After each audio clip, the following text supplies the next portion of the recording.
Bakit hindi pa lumalabas si Zining? Baka naman, simula nang tanggapin siya ulit ng pamilya Lee, ikinakahiya niya na akong parang sakit. Pero, kahit ayaw niya sa akin, pakiusap, pumuntihan mo siya rito para makuha niya ulit ang pulseras na ito. Wala talaga si senyorita. Gusto mo ba? Hahanapin ko ulit siya?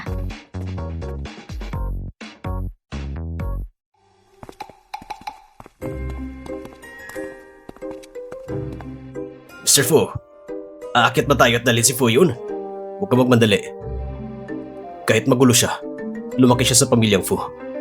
Hindi siya tanga. Siguradong may plano pa siya. Fu yun. Tigilan mo mga kasinungalingan mo. Sinisirong pangalang anak ko. Pwede kitang kasuhan. Kamakailan lang kami nagkita ni Zining sa isang auction at siya mismo ang nagbigay sa akin ng pulseras na ito. Akala ko noon, sinyalis na yun na gusto niyang pakasalan ko siya. Kaya naman, dala-dala ko pa ang dote dito. Ang pulseras na yan? Zining, nandito ka na! Mas mabuti pa siguro. Tingnan mo mabuti ang pulseras na nasa kamay mo. Ano? Hindi ka pa natuto nung nabalian ka ng binti dati? Gusto mo bang sa binti mo at pasagin ko ng 2 beses pa? Zining, ikinakahiya mo talaga ako kasi isa akong baldado. Hindi dahil bagdado ka. Ikinahihiya kita dahil... Tingnan mong mabuti. Itong totoong pulseras na bigyan ng mama ko. Ang hawak mo ay peke. Gaya ng panggagaya mo sa pananamit ni Fuji. Ikaw mismo, isang mababang uri ng kopya. May tinatago pa si Zining? Pero paano napunta ang pulseras na yun sa kamay ni Fu yun? Si Leming bang nagbigay? Paano silang dalawa nakakakilala? Listening! Tumahimik ka na! Mr. Fu, ang anak kong ito masyadong na-spoil ko. Kakarating lang niya mula sa probinsya, kaya wala pang modo. Papa! Hindi mo pwedeng paborang anak sa labas at pagalitan ako ng ganito. Tutulad ng sinabi ko. Ako, ano bang nagawa kong mali? Walang iya ka! Ano ba yung mga pinagsasabi mo? Ang ate mo, inampun siya mula sa ampunan. Alam niyo ng lahat. At isa pa, ang pinag-usapan natin ngayon ay kasal mo kay Mr. Fu. Huwag na nating idamay ang ate mo. Ganun ba? Kung ganun, Papa, dahil gusto mo si Mr. Fu, ibigay mo na ang magandang kasal na ito kay ate. Ha? Ibigay sa ate mo? Bakit naman hindi? Alam ko na. Sigurado ayaw mo kay Mr. Fu dahil isa siyang may kapansanan, kaya ayaw may pasawa siya kay ate. Kung ganun, Papa, paano mo ako nagagawa ipasawa sa kanya? Tama ba, Mama? Bumalik ako ngayon para sa kaarawan ni Lola. Mukhang ang posisyon ng pinuno ng pamilya Fu. May kakayahan pa rin ang pamilya Lee na magamit ko ng pansamantala. Hanggang ngayon, si Fuji hindi pa rin nagpapakita. Malinaw na hindi ganun kahalaga si Lee Zining sa kanya. Mas mabuting samantalahin ang pagkakataon at pagkasalan si Li Meng. Hindi naman ako lugi. Maganda talaga ang ikalawang anak ng pamilya Lee. Siguradong ang panganay ay hindi rin papahuli. Mr. Lee, ang pamilya Fu hindi pa naman opisyal na naglabas na pahayag para tanggalin ako. Sa pangalan pa rin, isa pa rin ako lehitimong miyembro ng pamilya Fu. Oo, syempre. Mr. Fu, ano bang pinagsasabi mo dyan? Mr. Fu, ang napili mo si Li Meng. Isa na yung malaking biyaya sa kanya. Mr. Fu, pakiusap. Dito tayo.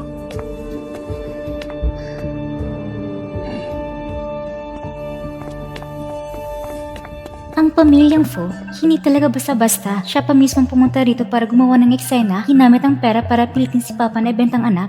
Ginawa niya ito siguro para makakuha ng pansin ng isang tao. Sa kwento, tinalo pa niya maging si Fuji mismo. Hindi dapat magpakampante. Mr. Fu, mukhang dito, hindi mo na kailangan makialam. Si Miss Lee lang naman ang makakagawa ng paraan. Palagi naman siyang matalino. Ayusin mong lahat. Bigyan si Liming at Fuyo ng leksyon at yung pulseras din. Sirain mo na yun. Naiintindihan ko po. Pinupuri ko lang si Miss Lee, pero mukhang tuwang-tuwa si Mr. Fu.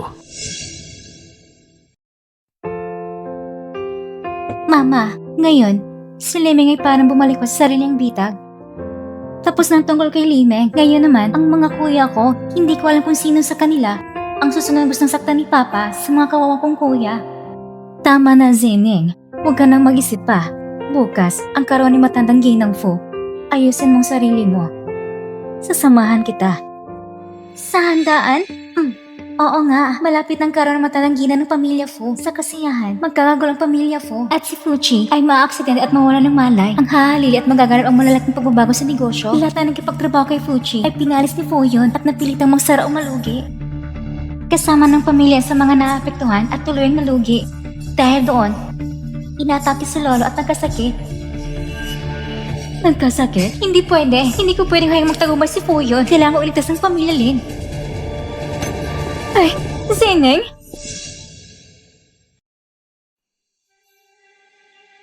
Ito ng mga mansyon ng pamilya Fu. Sa bagay na ito, hindi ko dapat idamay ang mga kuya ko. Pero si Fuchi, siya ang tamang tao. Ngayon siya ay nasugatan at nawala ng malay. Sigurado siya para makapapagligtas sa sarili niya. Paano ba kung makakapasok dito? Ayan. Aakit ako sa pader. Mr. Fu, si Miss Lee nagbabalak na pumasok sa likuran ng gate. Bakit siya nandito? Hindi ko rin alam. Papasukin ko ba siya ngayon?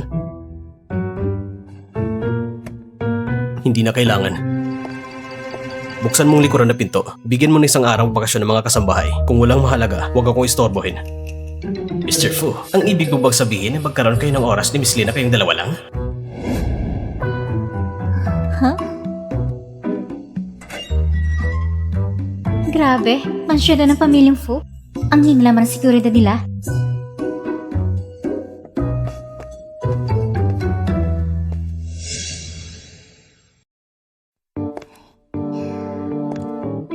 Ang weird. Ang pamilyang Fu. Bakit walang kahit isang tao dito?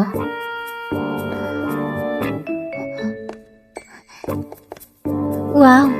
Grabe naman to. Akala ko yung bayan ng pamilyang Lee ay sobrang kumikintab na. Hindi ko inaakala na masobra pa ito sa pamilyang Fu. Hindi ko talaga maintindihan ang mga mundo ng mga mayayaman. Nakakagulat talaga. Sandali lang. Nasa itas kaya si Fuchi? Ang labo naman. Kaya ito kalaki ang bahay, pero walang kahit isang tao.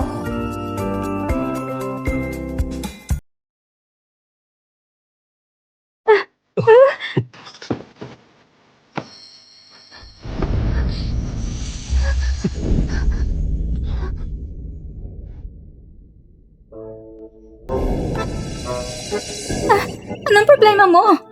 Naglalakad ka na parang multo. Alam mo ba, ang takot, pwede kang mamamatay sa gulat. Lagot, nahuli ko ni Fuji mismo. Baka isipin niya na magnanakaw kung pumasok sa bahay nila, tapos pagkabalin pa niyang binti ko at itapon ako palabas. Ang mga binti ko, huwag naman sanang mawala ng pag-asa.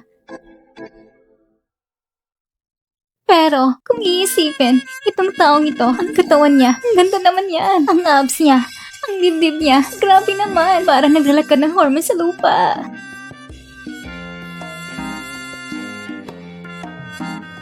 Bitawan mo ako! Miss Lee, ang dami mong effort. Pumunta ka pa sa bahay ko.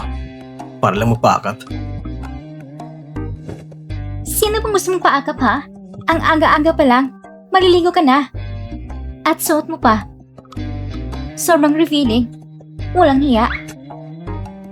Ah, ganun ba? Gusto kong tanungin ng marangal na si Miss Lee. Pumasok ka ng palihim sa bahay ko. Para nang manilip sa pagligo ko.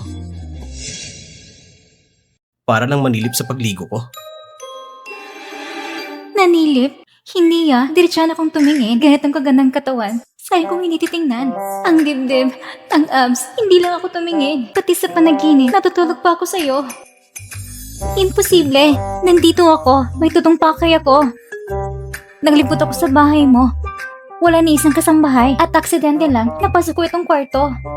Sino ba namang maliligo ng ganitong kaaga?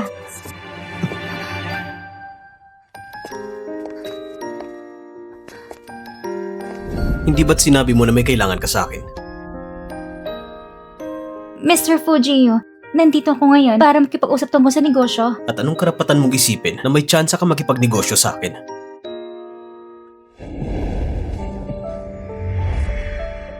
Hindi mo dapat sabihin yan agad. Kung pwede tayong magkaayos. Depende sa impormasyon kong dala kung sulit ba ito o hindi. Bibigyan kita ng pagkakataon. Sige, sabihin mo. Kung ang impormasyon ko ay makapagligtas sa'yo, pagkatapos nito, ako at ang mama ko, pati na rin ang mga kuya ko, kapag may naging problema kami, sana matulungan mo kami. Anong impormasyon? Sa darating ng karoon ng matandang ginang, mag-ingat ka sa mga tao sa pamilya. Lalo na sa mga unang tingin ay mukhang walang panganib at napakagandang mga babae. Kung hindi, ang buhay mo ay kalahati na lang matitira. Sa tingin ko, tama ang sinabi mo.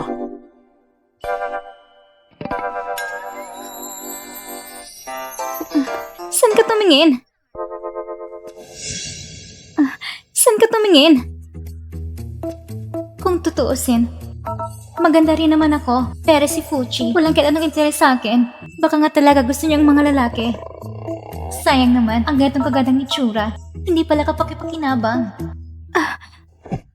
Fuchi! Kung alam ko lang sana, hindi na sana ako pumunta dito. Si mama at si kuya, pwede ko na mailigtas gamit ang ibang paraan.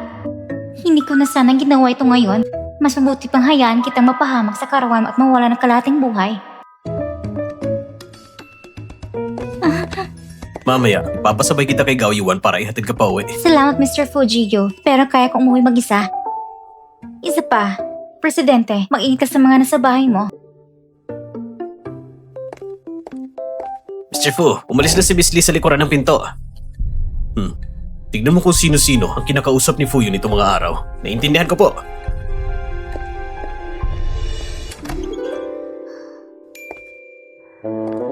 Sa oras na ito, dapat tulog na si Mama.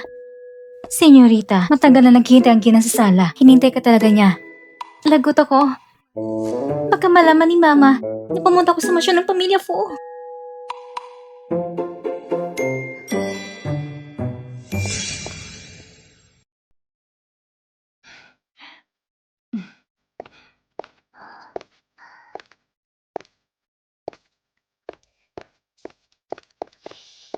Mama. Aba, araw ko palang umuwi. Saan ka galing? Hindi ko pwedeng sabihin kay Mama na pumunta ko sa mansyon ng Fu para balaan si Fuchi laban sa pamilya Fu. At gamitin ang pabor na yon para matulungan ang pamilya Lin. Si Fuchi ay kilala kapag nalaman ni Mama na hinahanap ko siya. Mas lalo siyang mag-alala. Iyan pala si Zening. Ginawa yung pariga si Mr. Fujiyo at bagon ko pala rin ang pamilya Lin. Sige na. Sa susunod pag lumabas ka, huwag ka na umuwi ng sobrang gabi. Opo, salamat Mama. Ginang, Senyorita, dumating si Ginang dyan. Malamang, para ito sa kasal ni Fu at Liming. Si Fu yun, isang balo na may kapansanan. Siguradong pupunta siya kay Papa para magalit. Basta wag lang niya tayong gambalain. Wala akong pakialam. Tenching yan?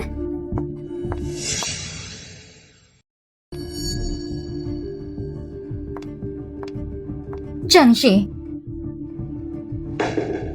Ang ingay-ingay mo rito. Akala mo bahay mo ito? Linjing yan. Si Mimay anak mo rin. Paano mo natitis na ipakasya sa isang lalaki na walang perto, walang katayuan at isa pang pilay? Ang anak ko ay si Zining lang. Si Leming naman ay anak ni Lizen. Si Zin ang nawala. Hindi ko papayagan na mag-alala ng isang adoptive na anak. Dapat ay nagpapapasalamat siya. Kung hindi, baka hanggang ngayon ay naghihirap pa rin siya sa kung saan. Pero, sige na. Hindi ko pinapadala si Liming palabas ng bahay ko. Pinakamatarungan na yon. Tungkol sa kasal niya, ito ay bunga ng sariling desisyon niya. Li Jing yan. Ang sariling anak mo nakauwi na. Tapos ngayon pinapahirapan mo ng ampon mo. Grabe ang puso at kamay mo. Si Fu yun, kahit isa nila sa pamilyang Fu. Ngayon ay isa na ng pilay. Paano mo kaya pahintulutan si Mingming na pakasalan siya? Ang bagay na ito ay napag-usapan na ni Lizzie at Fu at napagkasunduan. Bukod dito, pinigyan sila ng malaking dote. Kahit napilay siya, hindi nito maapekto ang normal niyang buhay. Pero, kahit ganito, hindi pa rin ko sang-ayon. Ate, tungkol sa kasal ni Mingming, bakit ka ganito kabigla? Kung hindi mo alam, aakalain mo pa na siyang tunay mong anak. Tama.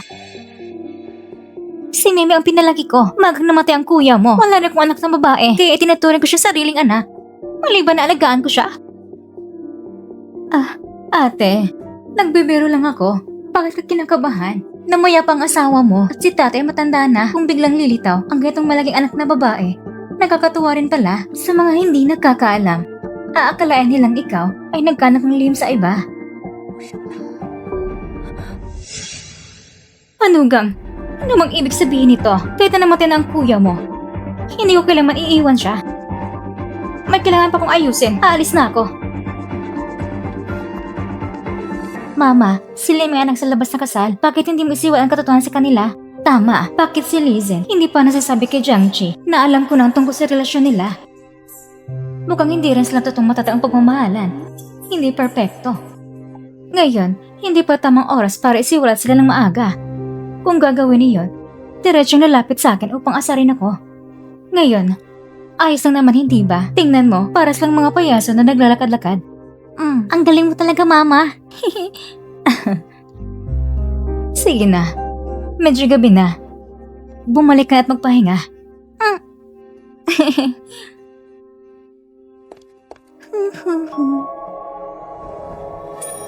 Sino yan? Sino yan? Ang taas ng alertness ni Miss Lee, kung sisigaw ka pa ng 2 beses, sigurado ako na mahuhuli ang bodyguard ng pamilya Lee na para bang magnanakaw ako. Akala ko kasi isang admirer na pumasok sa kwarto ko sa ating gabi, yan pala si Mr. Fu. Naabot ni Miss Lee ang bahay ko para lang manood na maligo ako. Bakit hindi ako pwede pumunta sa inyo? May kailangan ka ba sa akin? Ito ba'y mahalagang bagay? Syempre, may mahalagang dahilan ako kung bakit ako nandito. Ilang oras na tayo hindi nagkita at hanggat kang pumunta sa akin, may nahanap ka ba? Kamakailan, ginamit ni Fuyo ng pagkakataon ng dote upang kumuha ng isang kaibigan mula sa ibang bansa. Ang pangalan niya ay Shenshu. Shenshu? Ayon sa libro, napakabilis daw ng kanyang kamay noong araw. Sa kasino siya nagpakasaya at hinabol siya ng may-ari ng kasino. Nagkataka siya sa ibang bansa kung siya ngayon hindi nakapagtataka na naging matagumpay ang paglason. Talagang nagumasa si Fuyon at nakuha niya itong pabalik. Personal kong naririnig ang mga sinasabi niya. Talagang marami siyang nalalaman. Pero ang hindi alam ni Fuyon ay sa ibabaw, pumayag si Shenshu na makipagtulungan sa kanya. Ngunit sa totoo, ang tunay na layunin niya kay Fuchi, hindi niya gustong maglagay ng lason, kundi gusto niyang lumapit kay Fuchi at makuha siya.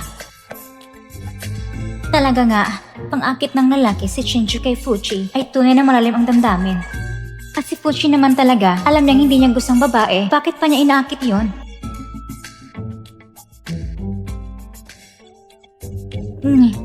Wala akong inaakit na babae. At bukod pa dito, sino bang nagsabi kay Lee Zining na gusto ko ang lalaki?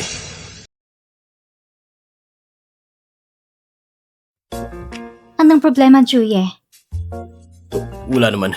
Sabi sa libro, si Shenshu sa huli, dahil hindi siya nagustuhan ni Fushi, ay nagbago at nagpakasama. Pinili niya makipagtulungan kay Fuyon at paglalason kay Fuchi. Kaya sa huli, ay namatay ng malupit si Fuchi. Kung hindi talaga kaya, hayaan na lang si Fuchi ay sakripisyo ang kanyang itsura. Dahil ang danga at buhay niya, sigurado mas malaga ang buhay.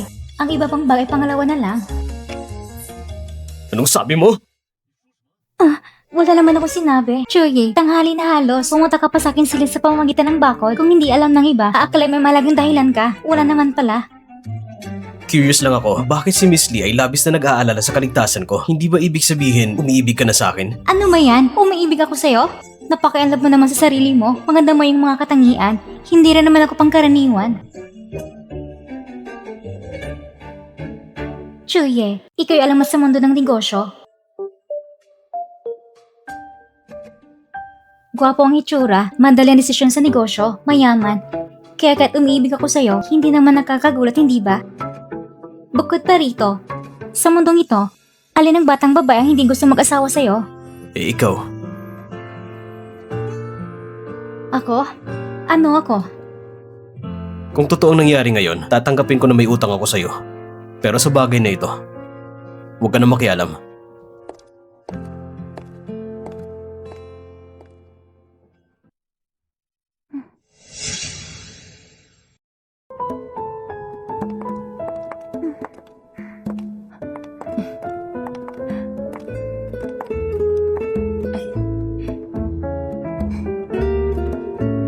na ba si matandang Ginang Fu? Nung nakagulo sa pamilya Fu, palagi siyang matatag at nakatayo sa tabi ni Fuji. Kaya sa oras ng panganib na ito, napanood niya ng tahib ang pagkamatay ng paborito niyang apo at hindi niya rin nakayanan ng sarili. Ano ang tunog na yun? Mamamatay si Shoshi at maaari man akong malagay sa panganib, pero nauna na akong sabihin si Fuji. Kung mapipigilan akong pagdating ng krisis na ito, hindi maapektuhan ang matandang Ginang.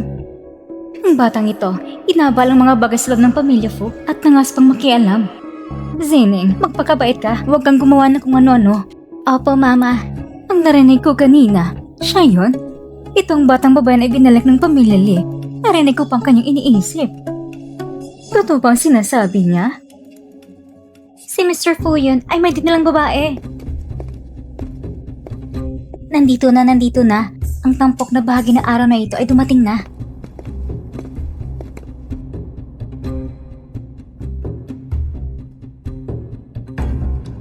Lola, ito ang handog ko sa inyo. Naway maging kasang lawak ng silangang dagat ang inyong swerte at kasing tagal ng bundok ng namang inyong buhay. Ako si Shinshu.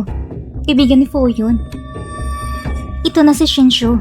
Talagang maganda siya. Pugusga ng tao sa itsura lang. Sinasabi sa libro, ginamit niya si Fuji nang hindi handa at nilagang gamot sa kayang inumin. Ano? Karaniwan si Fu yun ay parang pabaya lang, walang pakialam sa mundo. Ngunit ngayon, magandang suot niya. Pagkahanda na siyang kuha ng posisyon bilang pinuno ng pamilya Fu. Pag-aagawan ng kapangyarihan, paglalagay ng lason at beauty trap. Magaling, 10 taon na nakalipas. Kung hindi dahil kay Achi, sa tingin ko lang, ang kapansanan ni Fu yun ay isa lang sa kanyang mga paa. Shenshu, ito ang kasalukuyang pinuno ng pamilyang Fu. At siya rin ang kuya ko, si Fushi.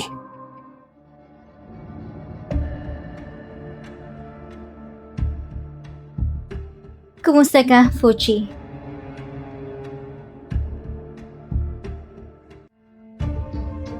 Tingnan kay Shinshu ang itsura ng pagiging manyabang tsak man nilagay sa alak.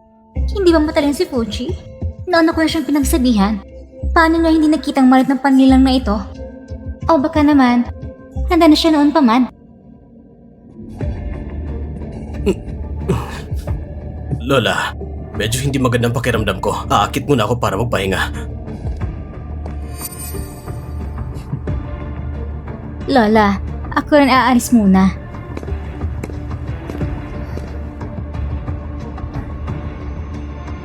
Ma, may kailangan akong gawin. Sige, mag-ingat ka ha.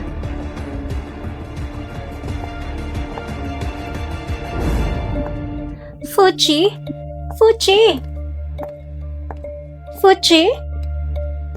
Fuji? Ay.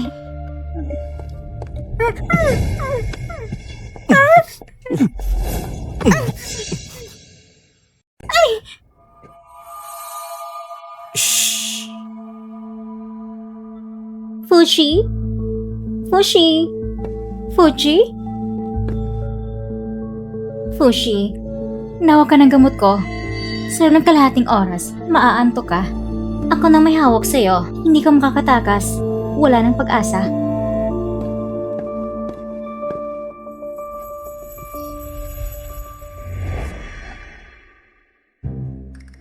Hindi ba iniisip ni Fuji na sinasadya ko ito?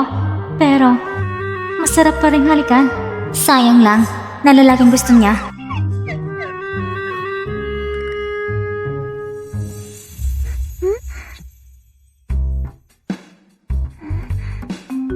Hindi ba gusto niyang lalaki?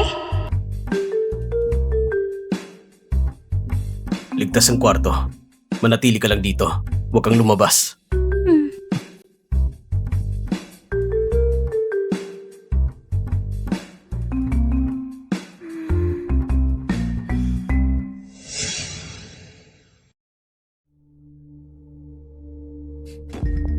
Lola, pirmahan mo ng dokumento ng paglilipat ng shares. Kung hindi, hindi mo na muli makikita ang iyong mahal na apo.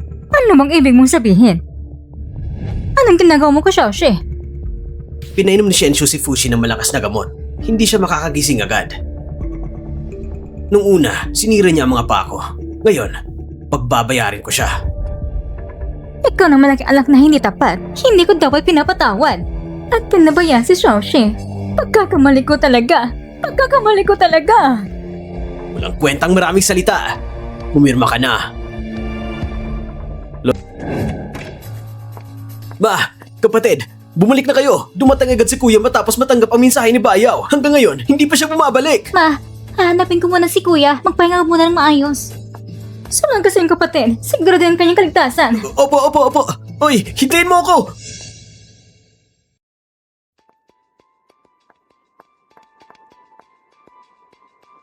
Sa libro, dito iniligtas ni Kuya si Bayaw para mailabas siya. Pinugbog siya ng maraming tao at kahit buhay nakataya, nagmaneho pa rin siya, pabalik para dalhin siya. Pagbaba ni Bayaw, may isang sasakyan na parang tatama kay Bayaw. Agad siyang itinaas ni Kuya at siya mismong nabangga at nagdulot ng pagkabala ng parehong binti. Mr. Fu, may problema. Si Miss Lee, mag-isa na pumunta para iligtas si Lian. Ano? Sabihin nyo, lulutasin ba ng panganay na ginawa ng pamilya Lee ang sitwasyon? Sinong nakakaalam? Si Miss Bai, natakot hanggang mawala ng malay. Ang tao sa likod nito, talagang handa. Hayaan ang mga mala-Diyosa na babae na magdusa. Ako bang hinahanap ninyo? Shh! Huwag ka magsalita. Mukhang si Mr. Lee ay talagang gusto si Miss Bai. Huwag na kayong magpaligoy-ligoy. Pakawalan nyo na siya. Gusto mong pakawalan namin siya. Gawin nyo na lang ang mensaheng ipinadala namin noon. I-transfer sa amin ang 50 milyong yuan. Pirmahan ang kasunduan ng pagbibenta ng shares. Hindi ko inaakala. Talagang naktuan si Kuya sa pag-ibig. Huwag ka mag-alala. Hindi papayag si kuya na para lang sa isang babaeng traidor sa kanya ay malinlang siya. Hindi ko ibibigay ang pera. Hindi ko rin pipirmahan ang kasunduan ng pagbibenta ng shares. Ano, wala ka ng pakialam sa buhay ni Miss Bai? Ang kanyang buhay ay asikasuhin ng pulisya. Ako ngayon ay tulong lang sa pulisya na hulihin ang mga kriminal bilang isang responsabling mamamayan. Pulis, huwag kayong gumalaw! Talagang hindi ko binago ni Kuya. Tara, bilisan natin. Tulungan natin siya.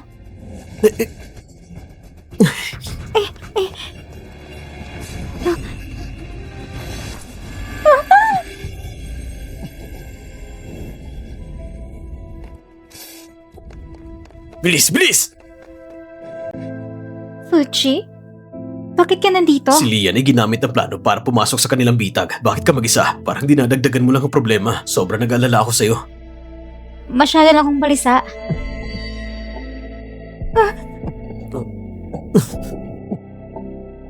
Fushi! Fushi! Fushi! Nasugatan ka!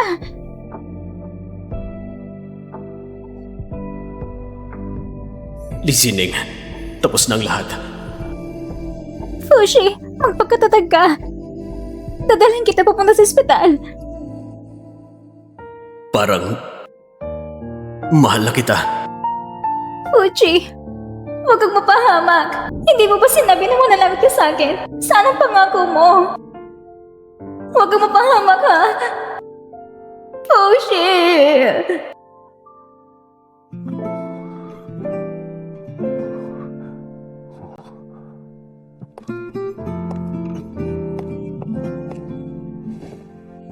Kailan ka nagising? Habang natutulog ka. Tumatawag ka pa? Alam mo ba na nag-alala ko para sa'yo? Nag-alala ka para sa akin? Ikaw ang nasugatan dahil sa pagsagip mo sa akin. Bakit hindi ako mag-alala? Dahil lang ba naisinagip kita? Mr. Fu, may balita na. Si Fuyu at si Shanshu ay nahatulan na. Malamang, hindi na sila makakalabas. Bukod pa dito, si Bayo ay nakusahan ding pagkukunwaring kidnapping. Nahuli na siya agad. Listening, gusto kong kumain ng prutas. Sadyang ginawa niya ba ito para akong maglingkod sa kanya?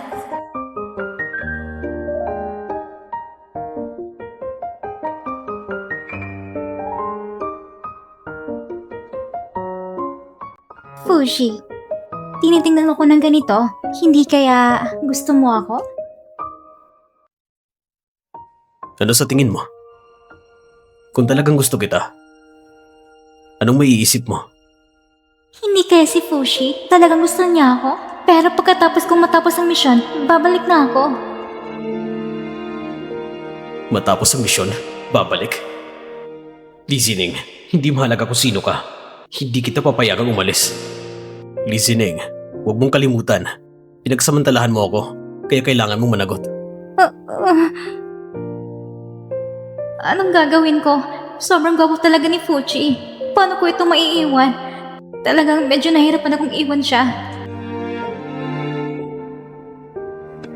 Kumain ka na lang mag-isa. Aalis na muna ako. Tisineng, tinitiyak ko makukuha kita. Lizen, ayusin mo ng plano. Ikaw, Enan! Naiyon mo si Lian! Nagkaroon ng hiwalay ng mama at ang bastos kong ama. Kung maghiwalay, imposible! Lizen, kahit ayaw mo, hihiwalay ka rin ngayon. Kung hindi, ibubunyag kong lahat na nangyari sa'yo ni Junkie. Ipapakita ko ito sa media. Tinsing yan! Huwag kang padalos-dalos! Pagkawalan mo si Jiangxi! Kung hindi, pareho tayong hindi makakaayos! Kung hindi dahil sa mga lihim mong gawain, kasamang madamdaming biyanan mo, at sa kabastusan mong ayaw maghiwalay, hindi na sana kita pipilitin pa. Papa. Ngayon, sa pamilya Fu, ako ang tinutuloy ng misis ni Mr. Fu. Kaya, kailangan mo hiwalay ng mama ko. Kung hindi, ipapasok kong pamilya Fu para putulin lahat ng pagkikipagtulong mo sa negosyo. Tingnan natin kung mabubuhay pa ang kumpanya mo. Gago ka! Huwag kang magsalita ng ganyan. Pumirma ka na. Kapag napirma mo kasundong hiwalayan, ikaw, si Junkie at si Limeng, lalabas kayo ng walang karapatan sa ari-arian. Lilian! Huwag kang sobra! Ang kumpanya ng pamilya Lee, ako ang lumikha noon. At ibinigay ko sa'yo, kaya hindi pwede! Kung wala ang tulong ng pamilya ko, paano mo mabubuksan ang kumpanya? Pikon ka talaga.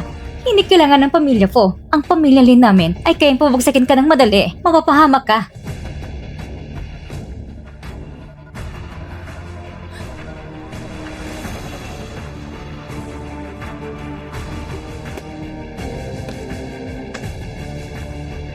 Huwag gawing sobra mga bagay-bagay. Huwag mong kalimutan na ako pa rin ang ama ng dalawang anak natin. Siguro, nag-alala ka pa rin sa anak mo sa labas. Narinig ko na marami siyang utang sa malalaking nagpapautang. Hihintayin kanya ayusin ang gulo niya. At yung anak mong babae, siguradong walang lakas magpakasa sa kanya ngayon. Alam ko na, lahat ng ito ay plano mo.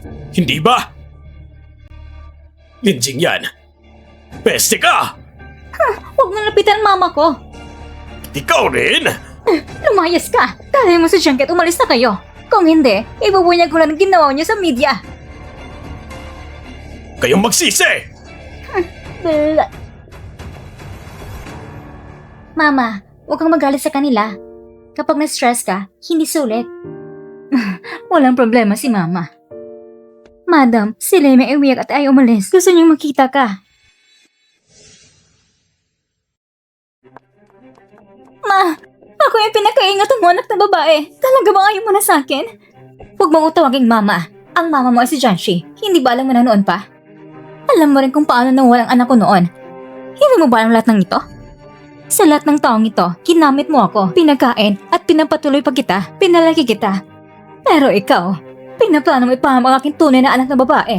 Pagtulog ka lang ng mga magulang mo, isang likas na masamang tao. Ma, pagkiusap, ikaw at ang kapatid ko, patawarin niyo na ako. Talagang ayaw kong iwan ng pamilya, Lee. Kung papapayagan mo ako sumama sa ama ko, sigurado ipapagkasal ako sa iba para lang sa pera. Ma, pakiusap. Ma. Lahat ng ito ay bunga ng sarili mong ginawa. Kung naging maayos ka lang at hindi gumawa ng gulo, maaari ka pa mamuhay bilang iyong dalagang mayaman ng payapa. Ginawan ko lang lahat para sa'yo. Ihatid mo siya palabas. Ma! Ma!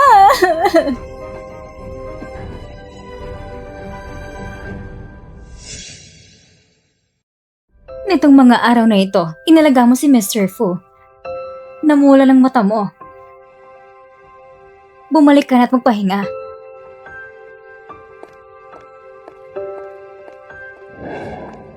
Kuya, kumusta ang kaso ni Bayaw? Itinuro ng pamilya Bayang lahat ng kasalanan niya kay Bayaw. At si Li Shun ay ginawa rin ang lahat ng kidnapping para lang kay Bayaw. Sinadya niyang ipakita ang kidnapping nang humarap siya sa posibilidad na makulong na walan siya ng bait. Nang tumakbo siya palabas, nabundol siya ng sasakyan at namatay. Patay na siya? Ito rin tinatawag na karma cycle sa nakarang buhay sa kwento. Namatay siya rin sa aksidente ng sasakyan.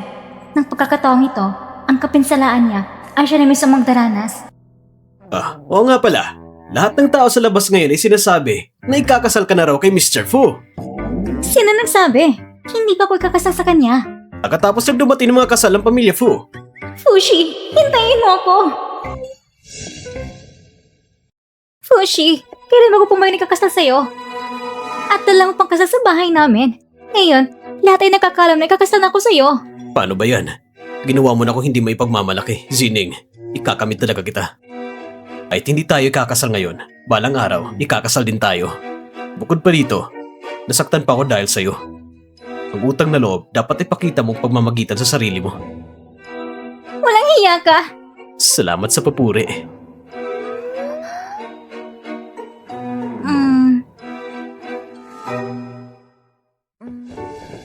Pero, may isang bagay na kailangan kong tulungan mo.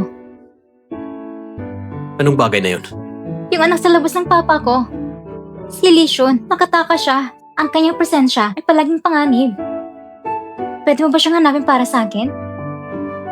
Ikaw magiging asawa ko sa hinarap. Ano man ang sabihin ng asawa ko, gagawin ko. Hindi ba sinabi na si Fuchi ay malamig at iniinteresado sa babae? Pero tingnan siya ngayon, wala lang ang konting malamig na aura. Mr. Fu, ano bang kailangan mo? Kaya pala si Fushi, tanging sa akin lang siya hindi malamig. Galing ito sa black market. Galing ito sa black market, isang malakas na gamot. Nagtanong-tanong na ako, si Fushi ay kakalabas lang sa ospital ngayon. Nasa bar siya para pag-usap tungkol sa trabaho. Dapat samantalahin mo ang pagkakataon. Listening. Dahil sa'yo, ako yung naging ganito kasama. Hindi kita papayagan na maayos na ikasal kay Fuchi. Dadanasin mo ng pagiging taksi at iniwan.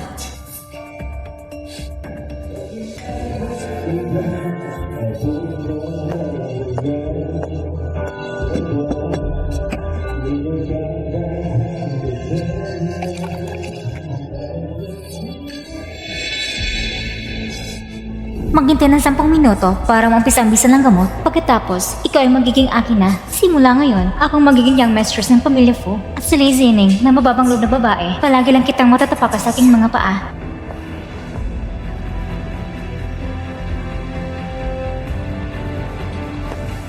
Lizining, unang araw ng pagkagaling ko ngayon, hindi mo muna ko pinuntahan para kumustahin.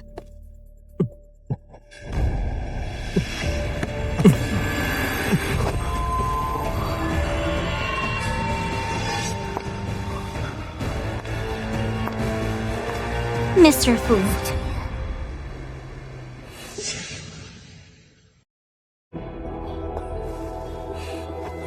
Ito ay isang malakas na gamot. Hindi mo ito kayang labanan. Kaya huwag ka nang mag-isip, walang silbi ang paglaban. Lingmeng, ang tapang mo. Nilagyan mo pa ako ng gamot. Hindi ko alam kung darating si Ningning para iligtas ako. Kakasal ka na sa akin. Ako ay dandaan na mas mahusay kaysa kay Lei Zining. 100 beses na mas mahusay.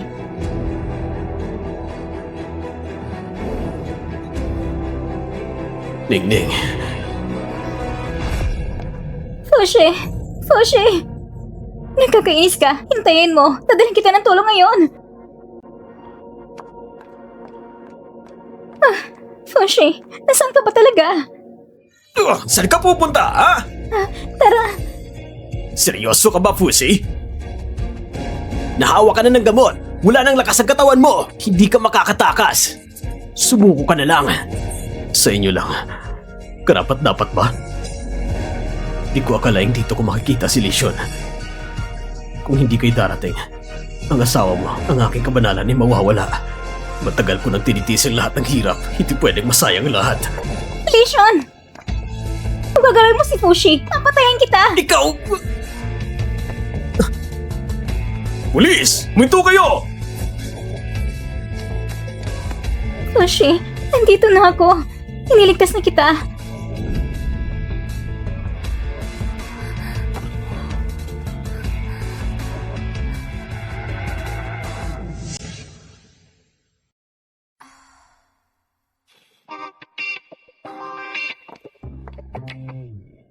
Fushi, kumusta ka na? Talaga bang hindi mo na kailangan ng doktor? Ang abs mo, ang dibdib mo, at ang mahabang binti mo. Handa na akong maging lunas.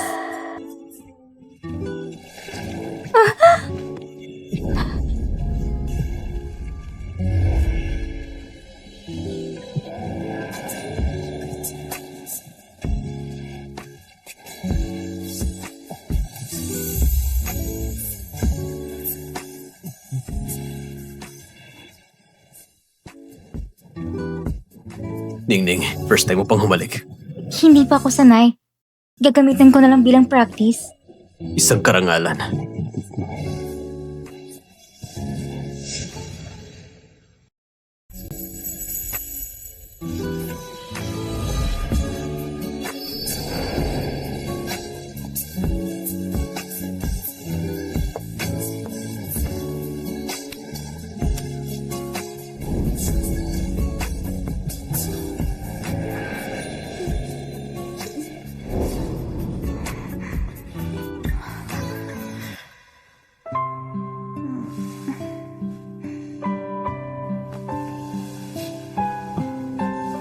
Hindi pwede ngayon. May kailangan pa kong ayusin ngayon. Si Lesion ay nahuli na. Ang amang salbahe ko ay sigurado nagagalit na. Babalik siya sa bahay para magwala. Kailangan ko nang umuwi. Tutulungan ko si Kuya at si Mama.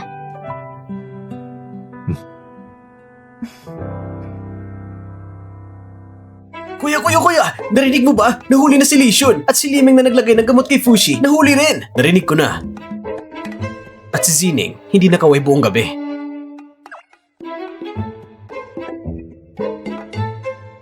Sa tingin mo ba si Fushi, anong binigay na gamot sa kanya? Ang binigay ni Liming kay Fushi ay aphrodisiac. At magdamag magkasama si Fushi at si Zining. Ang salbaing Fushi na to. Sinamantala niyang kapatid natin. Ano nangyayari sa inyo? Huh? Kayong dalawa, ihanda ng dote ni Zining. Kahit na hindi tayo kasing lakas ng full family, hindi rin pwede na tayo maliitin ng ibang tao. Sinasabi na walang sandigan si Zining. O sige mama, ang lahat ng mga kotse at bahay ko ay lilipat ko sa pangalan ng kapatid ko. At pati rin ng mga shares, lahat ay para sa kapatid ko. Linjing yan! Ikaw na babae! Ipinasok mo sa bilingguan si Liming at Lesion! Dahil ito sa sarili lang desisyon. O ako ba nag-utos sa kanya na lagyan ng gamot si Fushi? O ako ba nag-utos sa kanya na iyang mo si Fushi? Listen, ako hiwalay na sa'yo. Kaya dalhin mo na itong babae at umalis kayo sa bahay ko o isusumoko kayo sa mga pulis. Dahil sa pagpasok sa pribadong bahay ay labag sa batas. Sige, hindi tayo pwedeng umalis. Nasa bilangguan pang mga bata. Linjing yan! Nasaan si Linjining? Kapag nagsalita siya, hindi tatanggi si Fushi. Pa, hindi namin sinasabi ito para ipakita namin ang respeto sa iyo. Sa mga nakaraang taon, ginamit mo ang posisyon mo upang ibigay kay Lesion ng pera at tinulungan niyo yung anak na babae na saktan ang iyong tunay na anak na babae. Tao ka pa ba? Ngayon, gusto mo pa rin bang palampasin namin ang pangunahing salarin? Kayong dalawang gago! Ang nakikita niyo lang ay ang mama ninyo, hindi ba? Kayong dalawa, siya lang ang kilala niyo, hindi ba? Zenge, huwag kang malungkot. Hindi ka nila pinapahalagahan, pero si Shun-er, pinapahalagan ka niya. Kailangan mong gumawa ng paraan para mailigtas siya. Tama ba? Si Lucian ba talagang anak niya? Tama ba? Si Lucian ba talaga anak mo? Huh?